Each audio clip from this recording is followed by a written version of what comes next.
가장 나쁜 행태가 국민이 맡긴 권력을 사적으로 남용하는 것입니다. 만약에 시중에서 제기하는 의혹대로 과격한 숫자를 제시해서 과격한 대응을 유발하고 그걸 과격하게 진압해서 마치 엄청난 성과를 내긴 것처럼 하는데 알고 보니 말로 해도 타협될 수 있는 일이었다라고 한다면 이거는 정말 권력을 남용하는 그야말로 대표적인 국정농단 사례가 될 것이다. 네, 우리 박상혁 의원께서 인천에 저를 왔다고 하시는데 제가 원래 인천 사람입니다. 네. 반갑습니다.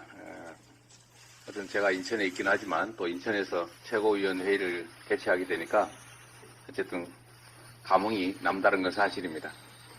인천이 대한민국의 새로운 중심으로 성장 발전하게 되기를 기대하고 또 함께 하겠습니다.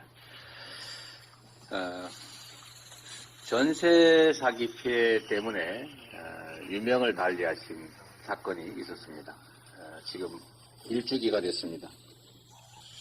이곳 인천에서만 무려 2,000세대가 넘는 전세 사기가 벌어졌습니다.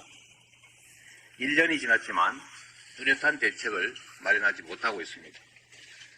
전세 사기 대책의 핵심은 선구제 후 구상입니다. 개인 간에 벌어진 일이라고 방치할 것이 아니라 주거 문제는 그야말로 생존의 문제이고 이 주거 문제로 피해를 입어서 목숨을 버릴 만큼 정말 중요한 문제라는 것을 우리가 알 수 있습니다. 그런데 그 대책이라고 하는 것이 물론 가해자를 잡아 처벌하는 것 중요합니다. 그보다 더 급선무는 이 길바닥에 나앉은 전세 사기 피해자들에게 실질적인 주거 대책을 마련해 주는 것입니다. 그러자고 국가가 정부가 있는 것 아니겠습니까? 그래서 핵심적인 피해를 일단 국가가 선보상해주고 선구제해주고 그 가해자로부터 구상하는 것은 추후에 정부가 좀 일부를 전달하자라고 하는 이 제도가 실질적인 대책일 텐데 전세사기 피해 구제를 말만 하면서도 정부 여당이 전혀 협조를 하지 않습니다. 지금 저희가 선구제 후보상을 핵심으로 하는 전세사기 피해자 구제를 위한 그런 특별법 개정을 하자고 하는데도 정부 여당은 꼼짝하지 않습니다. 그러면서도 지금 대통령부터 여당 비대위원장이 전국을 다니면서 온갖 약속을 쏟아내고 있습니다. 어떤 언론의 통계에 의하면 무려 900조에 가까운 약속을 했다고 합니다. 900조 있습니까? 이런 장밋빛 공약 정책 마구 발표해놓고 선거 끝나면 내몰라라 할 것 아닙니까? 지금까지 대선 그 다음에 지난 총선에서 집권 여당이 한 약속 참으로 많습니다. 최근에 발표되는 공약들을 보면 그 내용 재탕들이 상당히 많습니다. 지금 집행 권력을 가지고 있는데 지금 당장 할 수 있고 과거에 약속했던 일 왜 안 하는 것입니까? 할 의사가 없는 것 아닙니까? 사기 아니었습니까? 지금도 무려 1,000조 원에 가까운 그런 장밋빛 공약 마구 남발하고 그런 정책 막 발표하고 있는데 이거 지킬 수 있습니까? 우선 전세 사기 피해자 구제 특별법 개정부터 즉각 나서주기 바랍니다.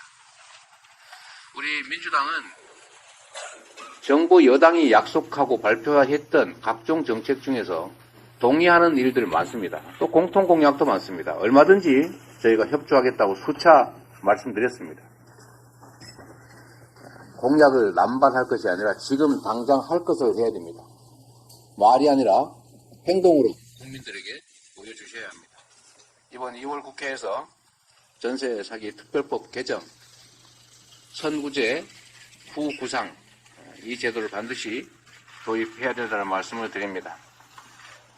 민생과 국민의 안위에는 관심도 없고 오로지 정권 유지에만 혈안이 돼서 국민들에게 지키지 못할 약속 계속 남발하고 또 당장 해야 될 일, 뒷전으로 밀치는 일 결코 용납될 수 없다는 말씀 드립니다.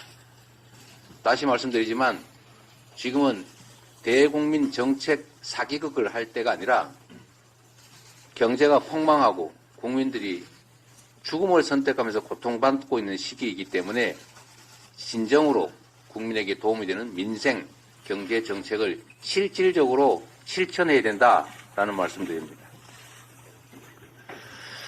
이 정부가 가만히 보면 검사를 내세워서 말로 해야 될 일을 주먹으로 해결하고 있습니다.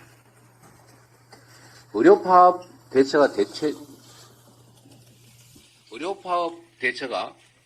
대표적입니다. 모두가 예상하고 있습니다. 지금 의대 정원이 3,000명인데 지금 2,000명을 증원하면 지금 당장 그 2,000명을 대학들이 수용할 수 있습니까? 불가능합니다.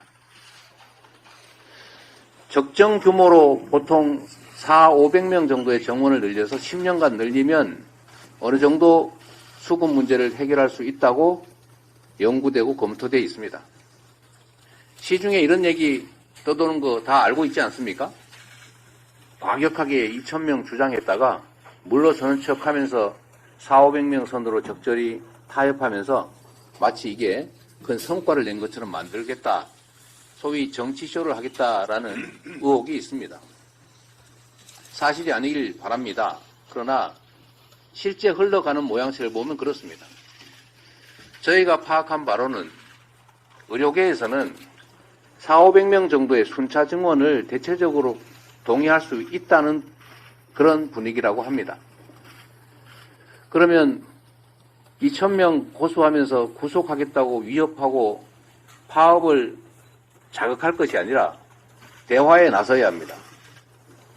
대화를 하고 토론을 하고 여론 의견 수렴해서 적정 규모로 지금부터 논의를 해야 합니다. 의사 여러분, 의대생 여러분, 파업 중단해야 합니다. 여러분의 역할은 국민의 건강을 지키는 것입니다. 그래서 면허라고 하는 특별한 권리를 부여하지 않았습니까? 다른 사람은 여러분들보다 더 능력이 뛰어난 기술을 가지고 있는 경우가 혹여 있더라도 치료행위 하지 못합니다. 여러분에게만 특별한 권리를 부여했습니다. 그만큼 책임지셔야 합니다. 의료 파업을 중단하고 대화에 나서기 바랍니다. 그리고 정부, 여당 역시 정치 쇼로 이 일을 접근할 것이 아니라 수용 가능한 적정한 의대 정원 확대의 논의를 통해서 결정을 하고 원만하게 사태를 신속하게 수습하도록 노력해야 합니다. 가장 나쁜 행태가 국민이 맡긴 권력을 사적으로 남용하는 것입니다.